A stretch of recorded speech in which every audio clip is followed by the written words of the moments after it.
Look at something like Thriller was so massive, doing Thriller 2 in a way, with CDs and DVDs and web components. Is that the first time you've heard of it? I mean, like, or have you thought about that? No, I haven't really thought about it in that way, but I will give it more thought. Oh, I was full of all kinds of ideas there in that 2006 interview with Michael Jackson in Ireland as he explored new music with Will.i.am. It was monumental in so many ways. It turned out to be Michael's very last interview.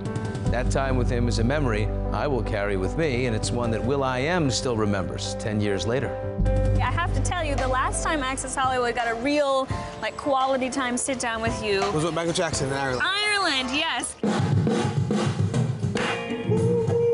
So this is really kind of an exploratory mission. You deciding to get back into making music. I never stopped. How vividly do you remember this day? I remember like it was yesterday. It was an amazing facility, and it was the first time we hung out for, you know, we really got to know each other there. We became friends. I was there for a week, and from that point on, we just became, you know, best of buddies. Why Will? Because I think he's doing wonderful, innovative, positive, great music.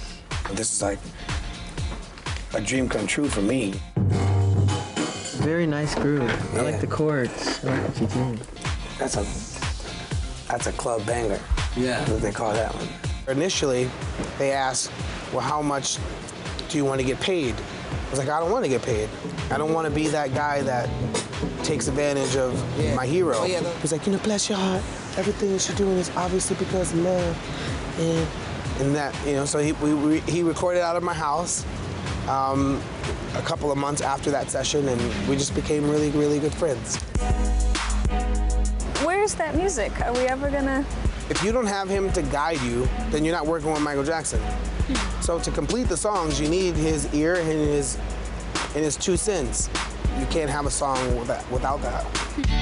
Will was not only friends with Michael, he was also good friends with Prince and shared how he got the two rivals together while both the Black Eyed Peas and Prince were performing in Vegas. I invited him to a Black Eyed Peas show, but he couldn't make it because he was with the kids, putting the kids to sleep. I'm like, he said, what time do you go on? I said, oh, Black Eyed Peas, we're going at 9.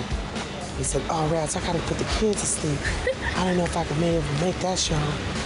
I was like, oh, well, you know, I'm playing with Prince later on. I'll be jamming with him like around 12. Make a long story short, Prince is performing, walks off the stage, through the crowd with the bass, people screaming and pulling and tugging on him, playing the bass through the crowd, makes his way over to where me, Chris Tucker, and Michael Jackson were sitting, and rips the bass in half.